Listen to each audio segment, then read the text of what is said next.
embattled Congressman Matt Gaetz. Matt Gaetz was one of the very few members in the entire Congress who bothered to stand up against permanent Washington on behalf of his constituents. Matt Gaetz right now, he's a problem for the Democratic Party, and he could cause a lot of hiccups in passing of laws. So we're going to keep running those stories to keep hurting him. If you stand for the flag and kneel in prayer, if you want to build America up and not burn her to the ground, then welcome, my fellow patriots. You are in the right place. This is the movement for you. You ever watch this guy on television? It's like a machine. Matt Gaetz. I'm a canceled man in some corners of the internet. Many days I'm a marked man in Congress, a wanted man by the deep state. They aren't really coming for me. They're coming for you. I'm just in the way. What are the most difficult challenges right now? The difficult challenges are we have, at some point in time, they have to move from here to somewhere else, right? We don't have the services to take care of 50 immigrants, and we certainly don't have housing. We're in a housing crisis as we are on this island, and so we can't house everyone here that lives here and works here. We don't have housing for 50 more people. Didn't you learn, America? There's a housing crisis on Martha's Vineyard. While you were dealing with the struggles of inflation and rising gas prices, I hope you said your prayers for those folks on Martha's Vineyard who are going through this crisis ever the more exacerbated by 50 people, let alone the thousands who are showing up on our border every day in each of our border states, actually. And they don't want to function as a turnstile for our country. And so I stand with Governor Ron DeSantis in his desire to visit the impacts of illegal immigration on those who seem so willing to champion it when it is not directly impacting their communities. What a great way to start a Friday with the Martha's Vineyard Karen saying, well, we don't have the services. We don't have the housing. We don't have the space. These people have to move.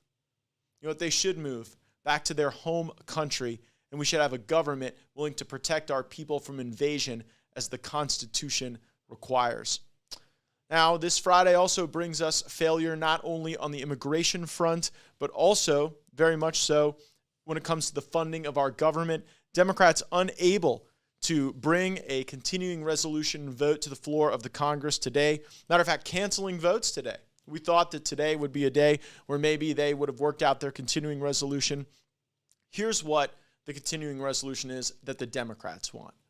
They want to set up a short-term funding bill that expires during the lame duck Congress so that we would have to negotiate with Democrats to extend into the period of time when Republicans should be running at least the House of Representatives and maybe the Senate.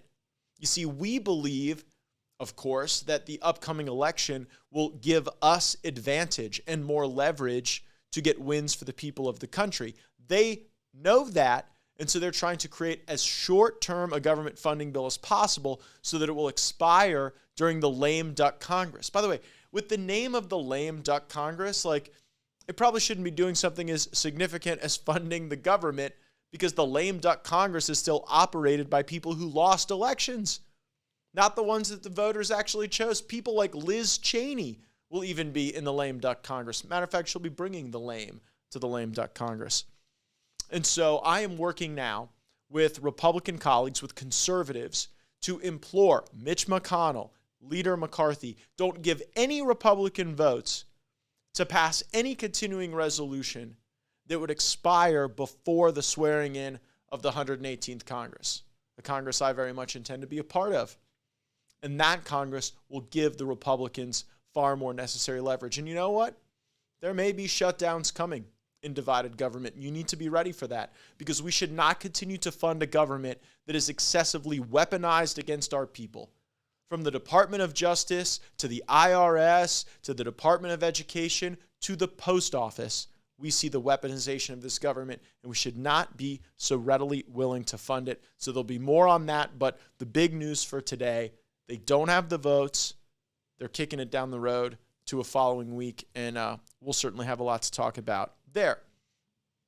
But as we look at Congress, there are certain things starting to take shape, and we bring you this segment we love on Firebrand called This Week in Congress.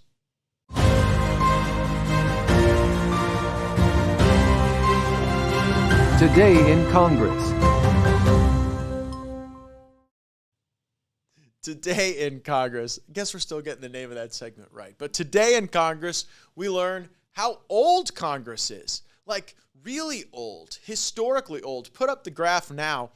This is the oldest government in history. The report by Insider, not usually a source that we trust, but the graph, the data is pretty interesting. The age of Congress continued to rise until, just before the mid-1970s, 1980s, and then the age of Congress actually went down substantially. But since the 1980s, the percentage of members of Congress who are over the age of 70 has skyrocketed. Like there is a greater percentage of people in Congress over the age of 70 now than at any other time in our nation's history by like multiples, by like a factor of 3, according to this graph. And you know what? That leads to moments like I'm about to show you, where some of these boomers get up and say things that, like, sometimes you wonder if they know that they're actually saying them out loud to the country, or if they just think it's their inner monologue. So take a listen to not just anyone, Democrat Majority Leader Steny Hoyer and his admissions about the deep state. They want to eliminate what they call the deep state.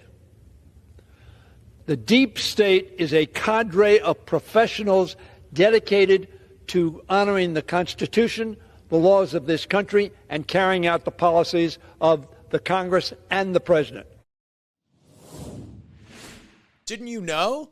After years of the Democrats saying that the deep state was a conspiracy, the deep state was just right-wing fear-mongering, here you have Steny Hoyer, not sure he knows if he's talking out loud here, but saying, yes, we have a deep state, and you should be grateful that there is a deep state so willing to deep state over you, to centralize decision-making in Washington, D.C., rather than allowing the people of our country to live free and prosperous lives. But that's what they think. When you've been in Congress for decades, like Steny Hoyer has, when you're one of the people that contribute to the statistic that there are more people over the age of 70 in Congress than ever before in our nation's history, well, you get moments like this. Perhaps a moment of truth, a moment of clarity. It certainly should clarify things for the people in this country who do not want to surrender their rights, their freedom, and their way of life to a deep state of any kind, really. And we do know that there isn't the professionalism that we see typically from Steny Hoyer. We did a segment previously on the excessive abuses that we see in FISA, just as one vector into the deep state. Take a listen. One of the tools also used by the intelligence community is FISA, the Foreign Intelligence Surveillance Act. And some authorities there allow our spies, our government officials, to gather data, to listen in on calls, to intercept signal intelligence if they're looking into someone who's a foreigner on foreign soil. But the Americans that get caught up in that, they're seeing their civil liberties, their constitutional rights deprived. Now, there have been a number of reviews regarding how the FBI and the Department of Justice are using FISA. And it turns out they're breaking a lot of their own rules. The most recent Inspector General report showed that every file that was looked at had problems with it. In some cases, the backup materials that are required under the Woods procedures were entirely missing. And in 4 cases, the errors were so egregious that it was easy to see how the judge evaluating whether or not to grant the surveillance request could have made a different decision. Justice denied to our fellow Americans, civil liberties violated, our Constitution disrespected by the people that you would think would value our fellow Americans most. Well, you know what, Steny Hoyer? We are not grateful for the deep state. We never will be, and when Republicans take control, there's going to be accountability over the deep state.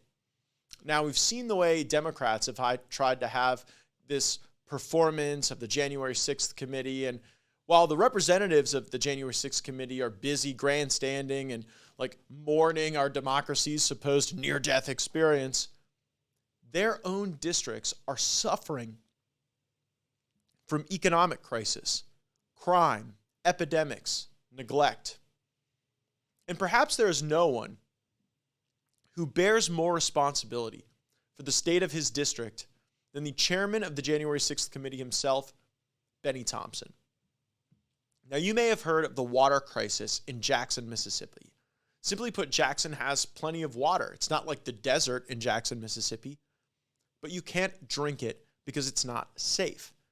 This isn't the result of a natural disaster or freak accident. It isn't the work of some nefarious terrorist organization. They haven't blamed Russia yet for this. It's the city government's fault. The city government in Jackson has neglected the maintenance of its water treatment facilities for years. The city has plenty of resources, plenty of water. So assuming the city government isn't intentionally trying to kill its citizens, we have to chalk this up to terrible incompetence. Now, Bennie Thompson has cleverly tried to distance himself from this colossal disaster. And he's right about one thing. The mayor, Chotwe Antar Lumumba, has no plan to fix this crisis. Now, the way Bennie Thompson tells it, this is all the function of structural racism. It's that Jackson is a black city and they were ignored. But the reality is that the leadership in that city failed. It is the responsibility of the city government to care for its people, to bond when necessary, to see beyond the next kickback or the next political opportunity for a friend or ally. Now, this Chotwe Lumumba, the mayor, and his bureaucracy have proven themselves totally incapable of self-governance. So I guess they'll have to rely on the state government, the Army Corps of Engineers, which has taken action. But not so fast for Bennie Thompson, actually. Bennie has been a supporter of Chotwe Lumumba and the Lumumba family for decades politically in Jackson, the very people who failed. He endorsed Chotwe Lumumba in his 2017 race for mayor and then stood by him in a showy press conference as they protested President Trump's visit to Jackson.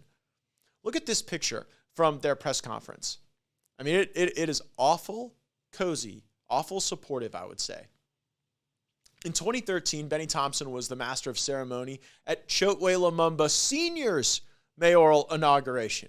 So Bennie Thompson is 2 generations deep into political patronage with the very people who resulted in their own city being unable to drink water.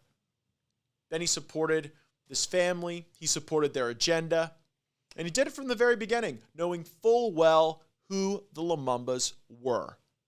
Radical, socialist, ethno-nationalists, and black separatists. Chotwe Lumumba Sr. was famously elected the second vice president of the Republic of New Africa, a black separatist group dedicated to creating a black ethno-state out of Louisiana, Mississippi, Alabama, Georgia, South Carolina, parts of East Texas, and North Florida. They weren't successful. But Chotwe moved with his separatist group to Hinds County, Mississippi in 1971 to set up the provisional capital of this black ethno-state. And what's crazy is that I guess while they failed to convert every SEC state to this black ethno-state, did they kind of convert Jackson, Mississippi in a awful, failed kind of way? They had a laughably ridiculous and anti-American plan. And thankfully, it didn't get any farther than Jackson, Mississippi. That's still no comfort to the people there who can't drink the water. Lumumba Sr. was elected to the Jackson City Council in 2009 and mayor in 2013. Bennie Thompson was there and supportive. Bennie Thompson stated, quote, "One of the reasons I was so public about my support for the mayor was that I believed once people got to know the real Chotwe Lumumba, they would find him to be an extremely bright, caring, and humble individual." What an endorsement. I mean, remember, this was the guy who literally believed that white people should be driven out of the American Southeast. In 2017, Chokwe's son, Chotwe Antar Lumumba, took over the reins for the Lumumba political operation, for the dynasty. When he was elected mayor, also rather conveniently with Bennie Thompson's support and endorsement, This Bernie Sanders acolyte, this younger Lumumba, described himself as a progressive socialist and a political revolutionary. He promised to make Jackson, quote, the most radical city on the planet. Chokwe Lumumba Jr.'s plans for Jackson may stop short of his father's ultimate vision of New Africa, but they're every bit as dangerous, especially to the people around them who are under their rule. They want to transform a city and create a new civilization, but they can't even keep the water running? How embarrassing. Bennie Thompson and others have hinted that Jackson is being treated differently, presumably because it is majority black. Never mind that Jackson has plenty of funds available and hasn't had a non-black mayor in 7 mayoral terms since 1997. They want to play the victim card, the race card. You know what? This is correct. They are right. It is a race issue. For decades, Bennie Thompson and others stood by and supported racial radicals, socialists, ethno-nationalists, instead of supporting the competent public servants. Take a look here. In 1971, Bennie Thompson endorsed the group of cop-killing insurrectionists, and John Solomon had the report. We did a clip on this in Firebrand previously. Here was what we uncovered. Go back to 1970, but back in those days, Bennie Thompson was known as an alderman in a small city outside of Jackson, Mississippi, and he was sort of on the radical side of politics at that point. He was a supporter of this group, the Real New Africa, and he went to their defense, even though this group had on multiple occasions engaged with police. They were accused of killing at least 2 officers that we know of and a third that they were suspected of. And he was defending them, saying that the police were the problem, that they they deserved to be killed because they were picking on this poor group. Now, let's tell you who this group was. This group wanted to secede from the United States. They wanted to take Georgia, Mississippi, Alabama, South Carolina, and turn it into its own republic called the New Republic of Africa. And they wanted to do so by force if the government wouldn't do it willingly. And they were engaged in a lot of criminal activity. There's all sorts of stories. The FBI considered them a terrorism group at the time. And this was a group that Bennie Thompson, as a young alderman before he joined Congress, was trying to defend, blamed the police for picking on. In the case of the Republic of New Africa, they are charged with obstructing justice. This, I believe, is an attempt on part of law enforcement officials to stop the Republic from building its community. My position is that people are entitled to live as they choose, so long as they are law-abiding and peaceful. It's really amazing, isn't it, that you had this group of people in the Midwest who then choose this tiny little town in Mississippi to go establish the capital of their American Southeast ethno-state. And like the first guy to pop up and support them is Bennie Thompson. Really is something. You can learn more about it. That's a clip from episode 18, one of our favorites, insurrectionist Bennie Thompson. Bennie Thompson actually has been on all sides of insurrection, as it turns out, in his political career. But what's nuts is that these crazy insurrectionists that he brought to his community 2 generations later end up really screwing the people over. And like, instead of serving their people, they have now committed themselves to racial politics. They themselves have made race the issue. And the people of Jackson, Mississippi are worse off because they'd rather race blame than actually clean the water.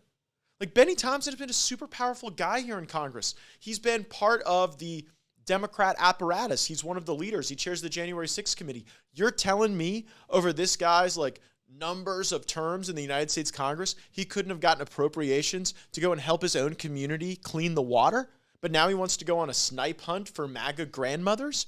And he couldn't make sure that the water was clean in his own community? What kind of representative for the people is that? It's selfish. Bennie Thompson knew who these separatists were when he supported them. He embraced them. He endorsed them. He is the kingmaker, and his kingdom is crumbling. All the while, he's out trying to harass people over January 6th.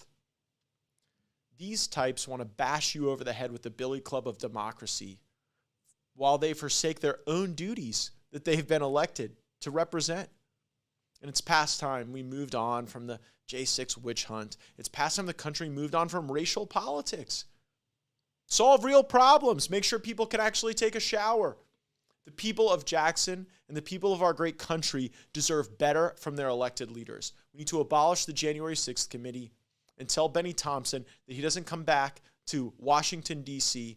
until he serves his suffering constituents and stops backing so-called leaders who end up putting their own interests and woke politics over the basic needs of our fellow Americans. I care about the folks in Jackson, and they deserve better than they've gotten. And frankly, so do the great people of this country, and that's why we're here, to keep up the fight.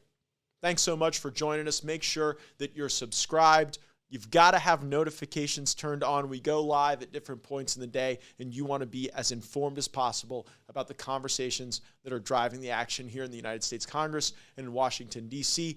Please give us that 5-star rating on your listening platform. It helps ensure that other folks get to see the show. Roll the credits.